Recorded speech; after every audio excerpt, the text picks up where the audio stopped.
Hello everyone, आज के इस वीडियो में हम पढ़ने वाले हैं accounting for companies. Accounting for companies जो है वो क्लास 12th के जो स्टूडेंट्स हैं हमारे, खास करके उन बच्चों के लिए बहुत ज़्यादा इम्पॉर्टेंट है जो इस बार एग्ज़ाम देने वाले हैं बोर्ड का, ठीक है।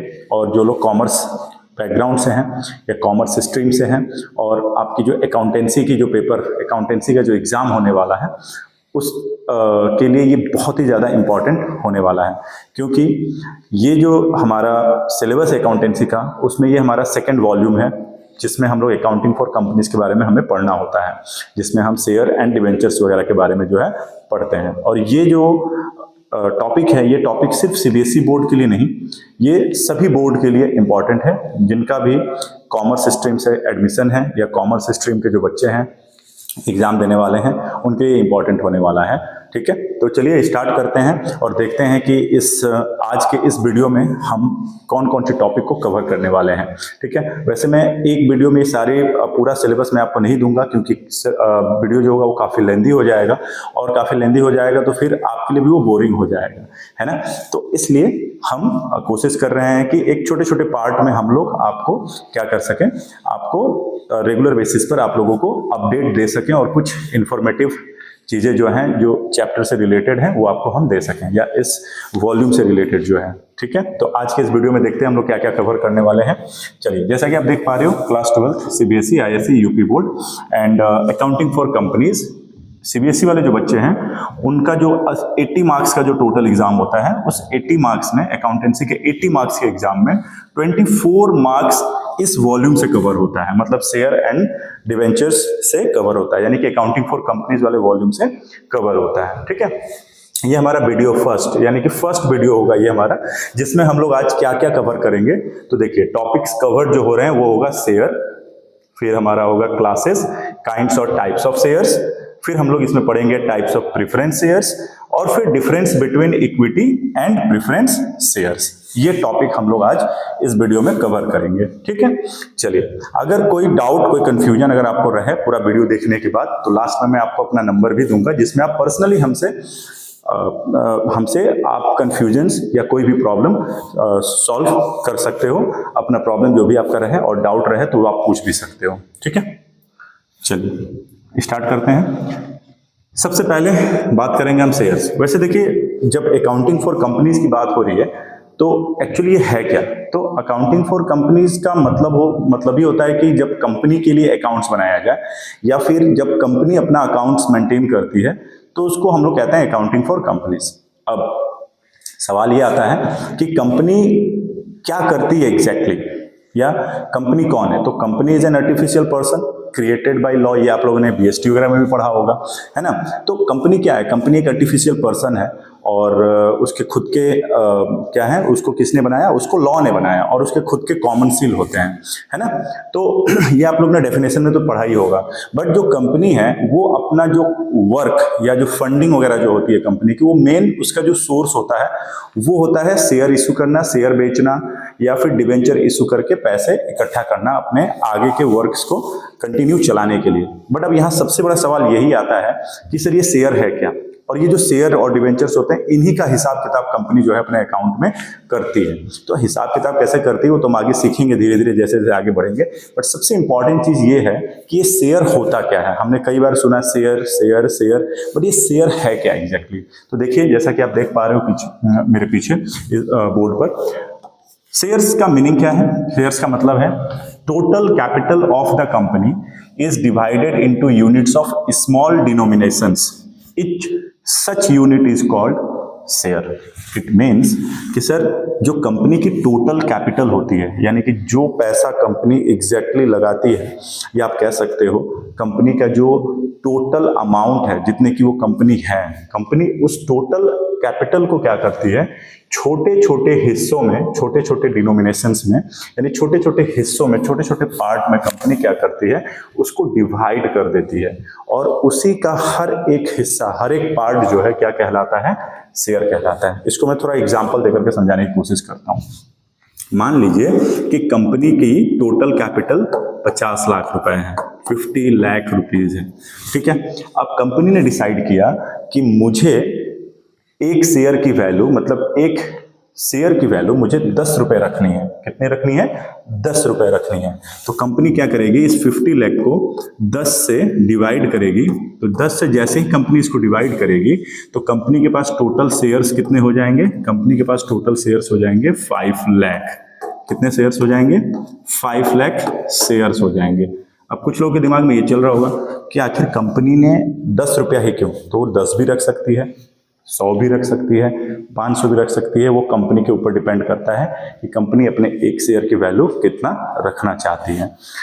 अब सवाल ये है कि जो कैपिटल है उसको कंपनी ने शेयर में क्यों कंट्रीब्यूट किया, मतलब शेयर में क्यों डिवाइड किया, मतलब शेयर में क्यों उसको बांटा कंपनी ने।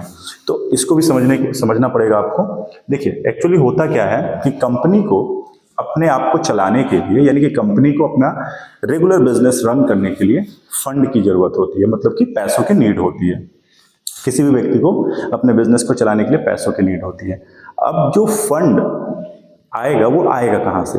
तो फंड इकट्ठा करने के कंपनी के पास कई सारे अलग अलग सोर्सेस होते हैं। उनमें से एक सोर्स होता है शेयर को इशू करना, मतलब कि अपने कंपनी में हिस्सेदारी देना। शेयर यानी क्या होता है? हिस्सा। अगर हम हिंदी में बोलें तो हिस्सा।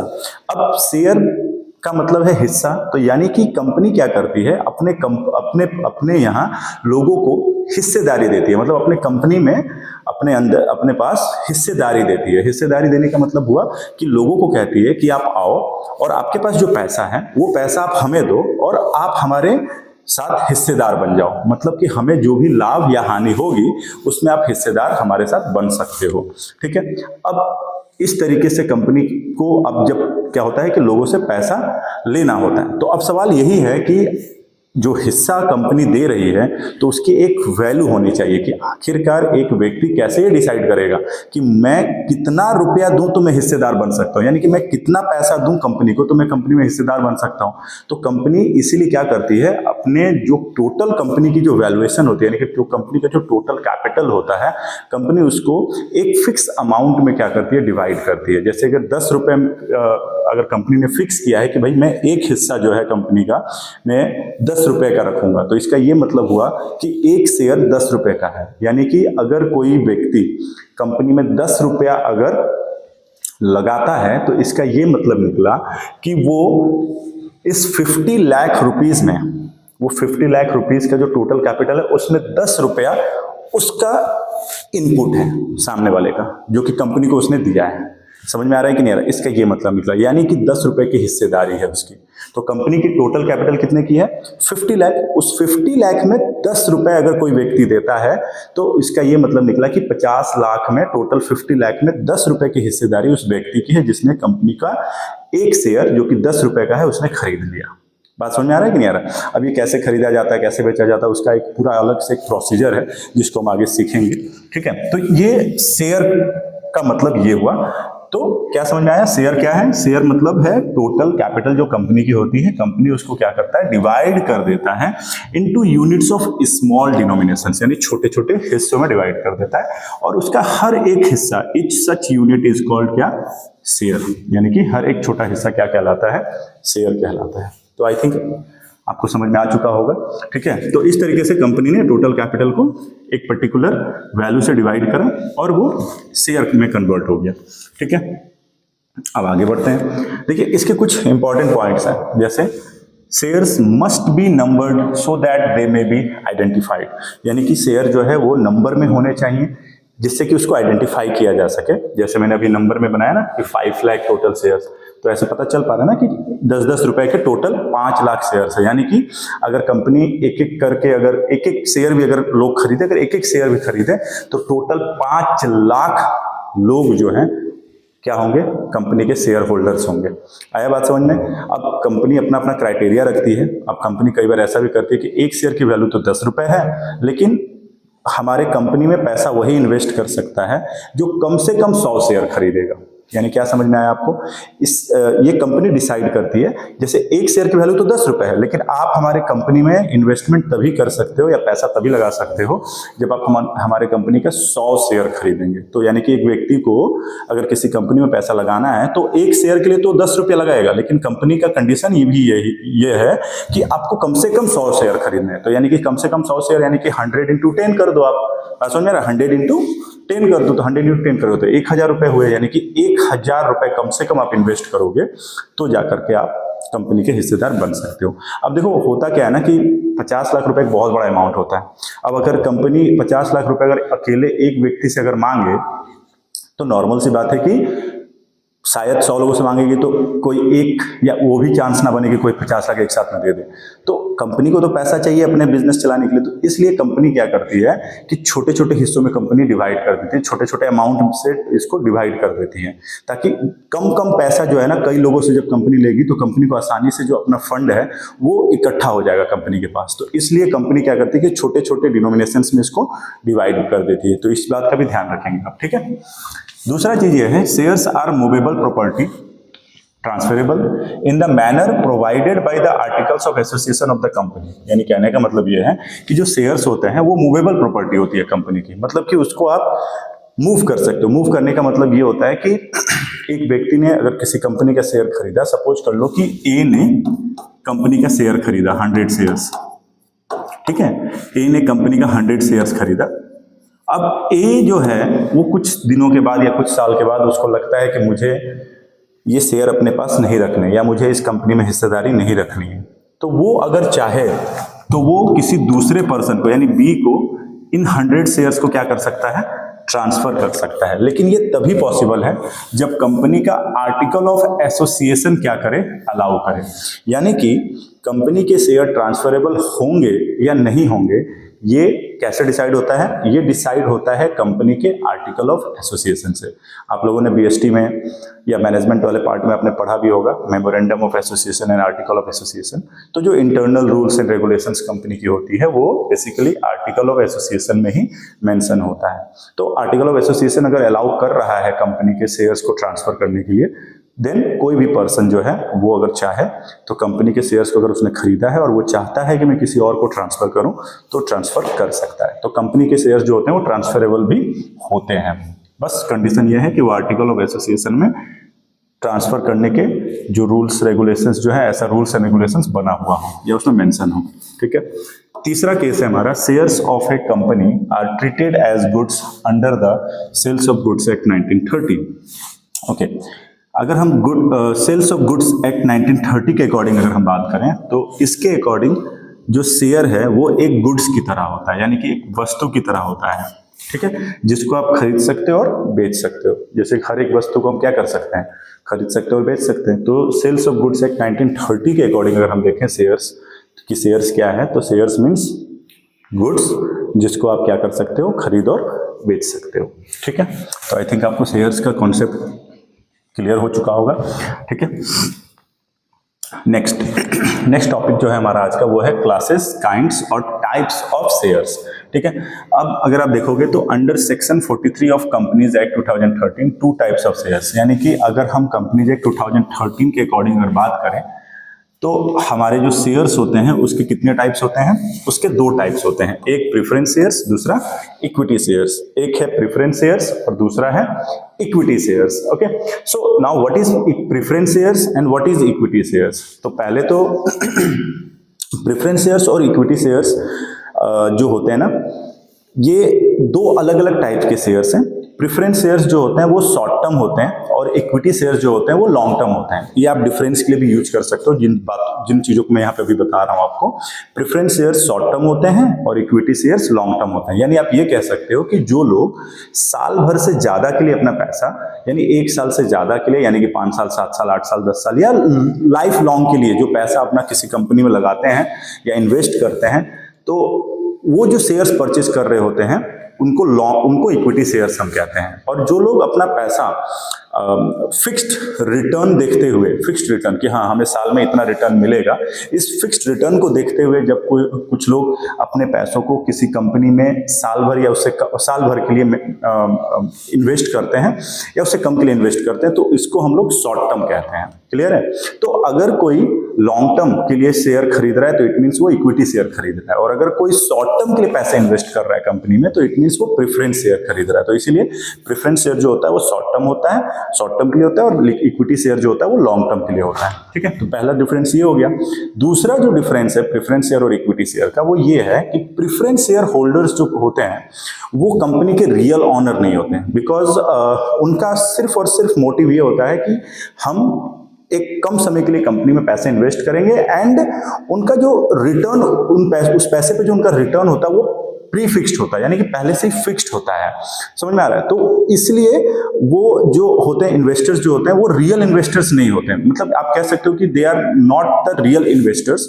ठीक है, क्योंकि उनका मेन मोटिव क्या होता है, क्योंकि इन्वेस्टर्स मतलब होता है कि जो कंपनी के प्रॉफिट में भी हिस्सेदार हो और कंपनी में को अगर लॉस हो रहा है तो उसको भी बियर करे, तो उसको हम इन्वेस्टर्स कहते हैं। आ रहा है बात समझ में? तो वो रियल इन्वेस्टर्स नहीं है, इसलिए they are not the real owner. But equity share holders जो होते हैं they are the real owner, वो कंपनी के रियल ओनर होते हैं, क्योंकि वो लॉन्ग टर्म के लिए होते हैं, और कंपनी को जब लाभ होती है तो उनको भी लाभ होता है। कंपनी को जितना ज्यादा लाभ होगा इक्विटी शेयर होल्डर को भी उतना ही लाभ होगा, और कंपनी को अगर लॉस होता है तो इक्विटी शेयर होल्डर्स जो होते हैं वो रेडी होते हैं उस लॉस को बियर करने के लिए। ठीक है, तो ये दूसरा डिफरेंस हो गया।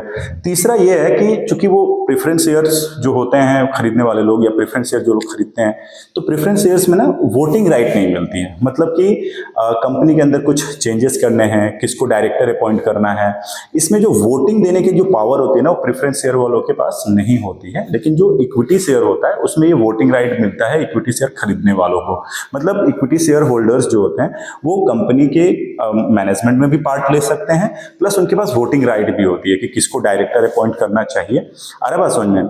तो ये सारी चीजें हैं, प्लस कंपनी का जो एनुअल जनरल मीटिंग होता है, एजीएम कहते हैं, साल में एक बार मीटिंग कराती है कंपनी, तो उस एनुअल जनरल मीटिंग में भी पार्टिसिपेट करता है, या मैनेजमेंट में भी पार्टिसिपेशन जो होता है वो इक्विटी शेयर होल्डर्स का होता है या इक्विटी शेयर खरीदने वालों का होता है, बट प्रेफरेंस शेयर्स खरीदने वालों का नहीं होता है। तो ये कुछ डिफरेंस हो गए आपके। ठीक है, जैसे कि आप यहाँ पे देख भी पा रहे हो कि इक्विटी शेयर्स में मैंने लिखा भी है voting rights, real owner, bear losses, participating in management, and the rate of dividend is not fixed. क्योंकि इक्विटी शेयर होल्डर वालों को जो डिविडेंड मिलता है, डिविडेंड मतलब क्या होता है? डिविडेंड मतलब होता है कंपनी को इन्वेस्टमेंट वाले अमाउंट से, जैसे आपने कुछ पैसे इन्वेस्ट किए कंपनी में, मतलब आप कंपनी के इन्वेस्टर्स हो, तो जो पैसा आपने इन्वेस्ट किया कंपनी उस पैसे को फिर कहीं और इन्वेस्ट करती है, और फिर कंपनी को उस इन्वेस्टमेंट से जो पैसा मिलता है, मतलब जो प्रॉफिट रिटर्न के रूप में मिलता है, उसी प्रॉफिट में से कंपनी आपको क्या करती है, एक हिस्सा आपको देती है।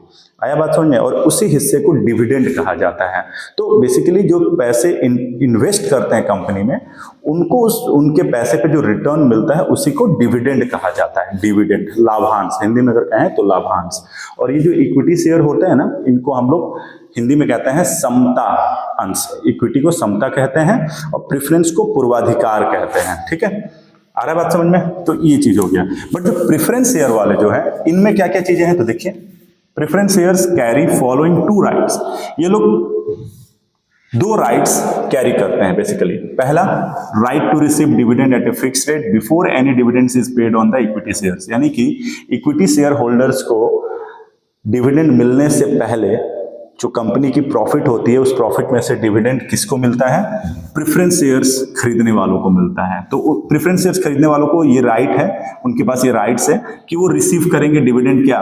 फिक्स रेट से। फिक्स रेट मतलब कि इनको जो डिविडेंड मिलेगा ना, ये रेट पहले से फिक्स होता है प्रेफरेंस शेयर वालों का, बट इक्विटी शेयर वालों का फिक्स नहीं होता है। ठीक है, तो प्रेफरेंस शेयर होल्डर वालों का एक डिविडेंड रेट फिक्स होता है, प्लस इक्विटी शेयर होल्डर्स को डिविडेंड देने से पहले प्रेफरेंस शेयर होल्डर्स को डिविडेंड दिया जाता है। ठीक है, दूसरा राइट जो है, when the company is owned up, यानी कि जब कंपनी बंद होती है। ऑन्ड अप का मतलब होता है वाइंड अप, वाइंड अप मतलब बंद होना। तो जब कंपनी बंद होती है तो जो कंपनी का जो कैपिटल वापस करना होता है, जैसे जिससे भी कंपनी ने पैसा लिया है तो उनको तो वापस करना पड़ेगा। तो अगर कंपनी बंद हो रही है इन केस, और कंपनी ने अगर लोगों को शेयर बेच रखा है, तो इसका मतलब है कि कंपनी ने लोगों से पैसा ले रखा है। तो अब जो कंपनी ने पैसा ले रखा है उसमें जितने भी प्रेफरेंस शेयर होल्डर अगर है, कोई जिसने कंपनी को पैसा दे रखा है और प्रेफरेंस शेयर खरीदा है, उसके लिए पैसा दिया है, तो पहले कंपनी क्या करेगी, प्रेफरेंस शेयर होल्डर्स का जो पैसा है वो लौटाएगी, मतलब उनका पैसा लौटाएगी, और उसके बाद जाकर के इक्विटी शेयर वालों का पैसा जो है लौटाया जाएगा। तो वही कह रहा है, when the company is owned up they have a right to the return of capital before that of equity shares, मतलब इक्विटी शेयर्स से पहले प्रेफरेंस शेयर्स वालों का पैसा जो है वो लौटाया जाएगा अगर कंपनी बंद हो रही है, यानी वाइंड अप हो रहा है या वाइंड अप हो रहा है कंपनी का उस केस में। तो ये भी चीज ध्यान रखेंगे हम, ठीक है। अब आते हैं लास्ट टॉपिक जो आज का हम कवर करने वाले हैं, वो है टाइप्स ऑफ प्रेफरेंस शेयर। अब टाइप्स ऑफ प्रेफरेंस शेयर्स में टोटल 8 टाइप्स होते हैं, 8 types. Cumulative, non cumulative, participating, non participating, redeemable, irredeemable, convertible, non convertible, ये 8 टाइप्स के प्रेफरेंस शेयर्स होते हैं। और ये जितने भी टॉपिक मैं आज कवर किया हूं और जितनी बातों को मैंने बताया आप लोगों को बारीकी से, ये सब एग्जाम के पॉइंट ऑफ व्यू से बहुत इंपॉर्टेंट है, खास करके सीयूटी में तो बहुत इंपॉर्टेंट है, ठीक है। चलिए, क्योंकि देखिए अगर आप थ्योरेटिकल कॉन्सेप्ट को अच्छे से नहीं समझोगे तो आगे आपको न्यूमेरिकल कॉन्सेप्ट को समझने में दिक्कत आएगी। और ये नहीं है कि सिर्फ आपको एग्जाम के लिए पढ़ना है, बल्कि एग्जाम के बाद के लिए भी पढ़ना है आपको। तो इसलिए डीपली चीजों को समझने की कोशिश करिए, ठीक है। और बोरिंग नहीं होना है बिल्कुल, ये नहीं कि थ्योरी की, देखो थ्योरी थोड़ा बोरिंग होता है, लेकिन थ्योरी को अगर अच्छे से आप समझ लोगे ना तो वो आपको बहुत ज़्यादा एडवांटेजेस देगा एग्जाम में, और आने वाले जो भी एग्जाम्स हैं उसमें आपको एडवांटेजेस मिलेगा। और आपको पता ही है कि जो चीज़ थोड़ी सी बोरिंग लगती है वही आपको ज़्यादा बेनिफिट देता है। आ रहा बात समझ में? तो ये देखिए, और जिस चीज़ में आपको बहुत ज़्यादा मज़ा आ रहा है ना, आप देखिएगा वो बहुत ज़्यादा आपको फ़ायदा नहीं देने वाला। जैसे आपको सोना अच्छा लगता है, सोना सबको अच्छा लगता है, बट ज़्यादा आप सोओगे तो फिर क्या होगा, नुकसान होगा आपका। करेला देख लो आप, करेला जो है वो सबको पसंद नहीं है, लेकिन वो बॉडी के लिए कितना ज़्यादा फायदेमंद है सबको पता है। तो जो चीज़ हमें खराब लग रहा है ना, समझ लो कि सर वही हमें बहुत ज़्यादा बेनिफिट देने वाला है। अब जैसे मम्मी पापा अगर हमें डांटते हैं तो हमें खराब लगता है, बुरा लगता है, लेकिन उनकी जो डांट होती है वो हमारे अच्छाई के लिए, हमारे भलाई के लिए होता है। तो कहीं ना कहीं जो चीज़ें आपको बुरी लग रही है ना, वही आपको बेनिफिट देने वाला है। तो इस बात का आपको ध्यान रखना है, ठीक है। तो इसीलिए थ्योरी हमें लगता जरूर है, थोड़ा बोरिंग टाइप का लगता है, लेकिन अगर आप थ्योरी को अच्छे से समझ लोगे तो आपके लिए आगे का जो न्यूमेरिकल है वो और आसान आपके लिए हो जाएगा। और आगे बहुत सारे एग्जाम्स में, खास करके जब आप कॉम्पिटिटिव एग्जाम्स वगैरह जब देते हो, जो लाइक सीयूटी वगैरह टाइप का एग्जाम देते हो, तो वहां पर ये सारी चीजें बहुत इंपॉर्टेंट हो जाती है, क्योंकि वहां पे बहुत ज्यादा डीपली क्वेश्चन जो है पूछे जाते हैं अंदर से, एमसीक्यूज टाइप में। बात समझ रहा है? तो इसलिए ये बहुत जरूरी है, ठीक है। चलिए तो फटाफट इसको कवर करते हैं। कॉम्युलेटिव प्रेफरेंस शेयर्स और नॉन कॉम्युलेटिव प्रेफरेंस शेयर्स क्या होता है? देखिए, कॉम्युलेटिव मतलब होता है, जैसे प्रेफरेंस शेयर्स में मैंने आपको बताया कि प्रेफरेंस शेयर्स का जो डिविडेंड रेट होता है वो चूंकि फिक्स्ड होता है, तो डिविडेंड रेट जो होता है वो फिक्स्ड होता है। तो फिक्स्ड अगर है, तो अगर आपने कॉम्युलेटिव प्रेफरेंस शेयर खरीदा है, तो इसका ये मतलब है कि अगर आपका जो प्रेफरेंस शेयर है उसका डिविडेंड रेट अगर 5% है, तो आपको हर साल के एंड में आपके पैसे पे 5% का आपको रिटर्न मिल जाएगा। लेकिन अगर किसी कारण से कंपनी आपका पैसा 1 साल के बाद नहीं लौटा पाती है, क्योंकि प्रेफरेंस शेयर्स क्या होता है ना कि शॉर्ट टर्म के लिए होता है, तो एक पर्टिकुलर टाइम के बाद ना कंपनी को जो कैपिटल अमाउंट आपने कंपनी को दिया वो लौटाना पड़ता है। तो अगर इन केस अगर आप नहीं लौटा पाते हो, कंपनी को नहीं लौटा पाते हो, तो ऐसे केस में होता यह है कि कंपनी क्या करती है, कंपनी आपके पैसे को अपने पास रख लेती है और 1 साल और टाइम लेती है आपसे और कहती है कि मैं 1 साल के बाद आपको पैसा दे दूंगा। तो अब ऐसे केस में हुआ ये कि पहले साल के एंड में कंपनी आपको पैसा लौटाना चाहिए था कंपनी को, बट कंपनी आपको पैसा नहीं लौटा पाई।